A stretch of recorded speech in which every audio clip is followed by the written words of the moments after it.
سەدان هاوڵاتی بەمەبەستی پیرۆزباییکردنی جەژن لە کەسوکارە زیندانی کراوەکانیان سەردانی چاکسازی گەورانی سلێمانیان کرد. بەرپرسانی چاکسازێکش ئاماژە بۆ دەکەن قەیرانی دارایی کاریگەری کردوتە سەر ڕێژەی سەردانیکەران و دەڵێن سزادراو هەیە ماوەی 8 مانگە کەسوکارەکەی نەیتوانیوە سەردانی بکات.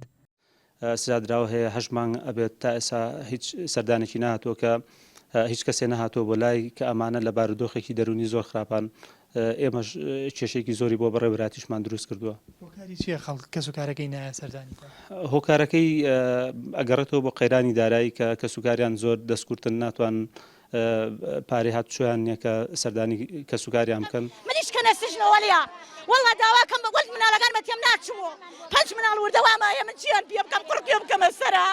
ئەمە گریانی دایکێکی گەرمیانیە بۆ 5 منداڵەکەی لە دووەم ڕۆژی جەژندا کە بە مەبەستی پیرۆزبایی سەردانی مێردە زیندانی کراوەکەی کردووە لە چاکسازی گەورانی سلێمانی.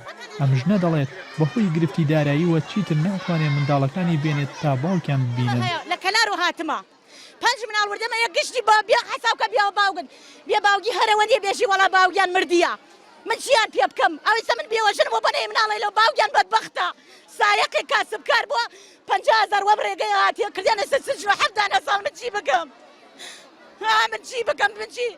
لە چەند ڕۆژی ڕابردوودا پەرلەمانی عێراق یاسای لێبوردنی گشتی پەسەند کرد، بەڵام لە هەرێم ماوەی 4 ساڵە لەگەڵ نزیکبوونەوەی جەژن و بۆنەکان سزادراوان و کەسوکاریان چاوەڕوانی لێبوردنی گشتین تا ئێستا دەرنەچووە.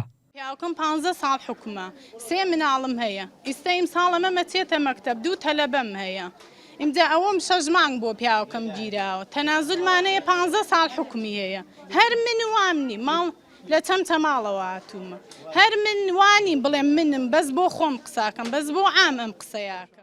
لێبوردنی گشتی بەپێی یاسا لە دەسەڵاتی دامەزراوەیەکدایە کە ئێستا لە هەرێمی کوردستان پەک خراوە، ئەویش پەرلەمانی کوردستانە.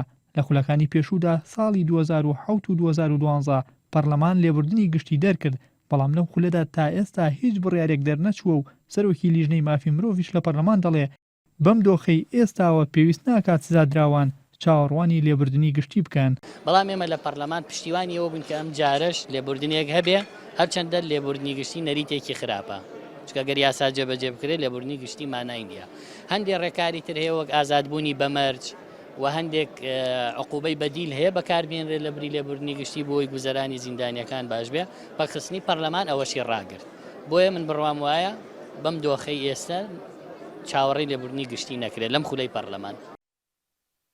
کاریگەریەکانی قەیرانی دارایی ئەگەر لەسەر هاوڵاتیەکی ئاسایی ڕنگدانەوەی هەبێت و ژیانی خۆشتر کردبێت، کاریگەریەکانی لە زیندان چەندین هێندە زیاترە، چونکە لەو دیوارە بەرزەکانی زیندان و دەرگاداخراوەکانەوە چیرۆکی ڕاستەقینەی قەیرانی دارایی لای سزادراوەکانە.